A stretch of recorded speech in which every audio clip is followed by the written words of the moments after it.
नमस्कार, Madan Singh property expert and motivator. आज मैं बात करूंगा इंसान के बातों का प्रभाव एक दूसरे पे कैसे पड़ता है, क्यों पड़ता है और क्यों नहीं पड़ता है। जैसे आपने देखा होगा, हम किसी को बात समझाते हैं, मेरी बातें नहीं मानता, किसी और का बातें मान जाता है। इसको मैं एक कहानी के माध्यम से आपको बताता हूँ। एक छोटा सा बच्चा था जो चीनी बहुत ज़्यादा खाता था। उसकी इस आदत से उसकी माँ बहुत ज़्यादा परेशान थी। सबको पता है कि ज़्यादा चीनी खाने से, मीठा खाने से शरीर को नुकसान भी होता है। तो वो अपने बच्चों को लेके एक संत महात्मा बाबा के पास गई। फिर बाबा से अपने उस बच्चे की सारी जो भी कमी थी उसके बारे में बताया। फिर बाबा ने बोला कोई बात नहीं, अब अगले सप्ताह लेके आना। फिर वो माँ अपने बच्चों को लेके अगले सप्ताह ले गई। फिर बाबा ने बोला अगले सप्ताह लेके आना। फिर तीसरे सप्ताह अपनी माँ बच्चों को ले गई। फिर बाबा ने बोला अगले सप्ताह लेके आना। वैसे करते करते 6 सप्ताह बीत गए।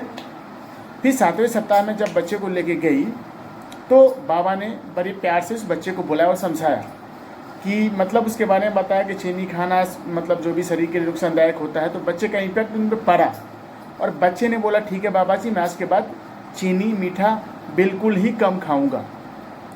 तब फिर उसमें क्या था कि उस माँ का पेशेंस तो देखना पड़ेगा ना आपको।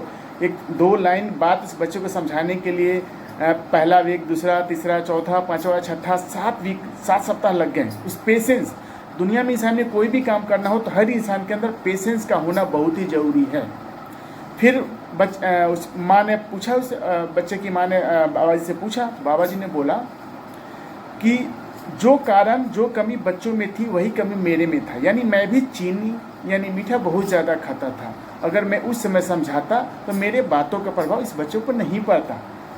ये चीनी मुझे छोड़ने में 6 सप्ताह लग गए। आज के डेट में मैं चीनी बिल्कुल छोड़ चुका हूँ, इसीलिए मेरे बातों का प्रभाव इससे पड़ा। इसे मैं तो कहने का मतलब ये है कि दुनिया में किसी को कुछ समझाने जाते हैं, वो कमी आपके अंदर नहीं होनी चाहिए, तभी आपकी बातों का प्रभाव उस इंसान पे पड़ेगा। जैसे आज के डेट में हर कोई परेशान है। बच्चे बहुत ज़्यादा गेम खेल रहे हैं, उसमें उसका इम्पैक्ट कैसे पड़ रहा है। जैसे कि हर पेरेंट, माता पिता अपने बच्चों को समझाते हैं गेम मत खेल, कि बच्चे उतना ही खेलते। क्यों? क्योंकि हम भी पेरेंट भी आज के डेट में क्या करते हैं, बच्चों के सामने मोबाइल लेके वो अपने व्हाट्सअप चैटिंग कर रहे हैं, फेसबुक चैटिंग कर रहे हैं, कहीं ना कहीं लगे हुए हैं। तो ये भी बच्चे तो देखते हैं ना, क्योंकि बच्चे में क्या है कि बच्चे जो अपने बड़ों का जो भी चीज़ें आदतें देखते हैं उसको आदत को जल्दी से अडॉप्ट यानी अपना लेते हैं।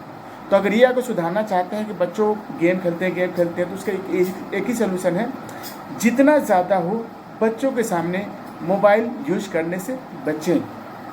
अगर आपको इस कहानी से कुछ आपको सीख मिली होगी तो मेरे इस चैनल को सब्सक्राइब, लाइक एंड शेयर करें। Thank you very much. धन्यवाद। जय।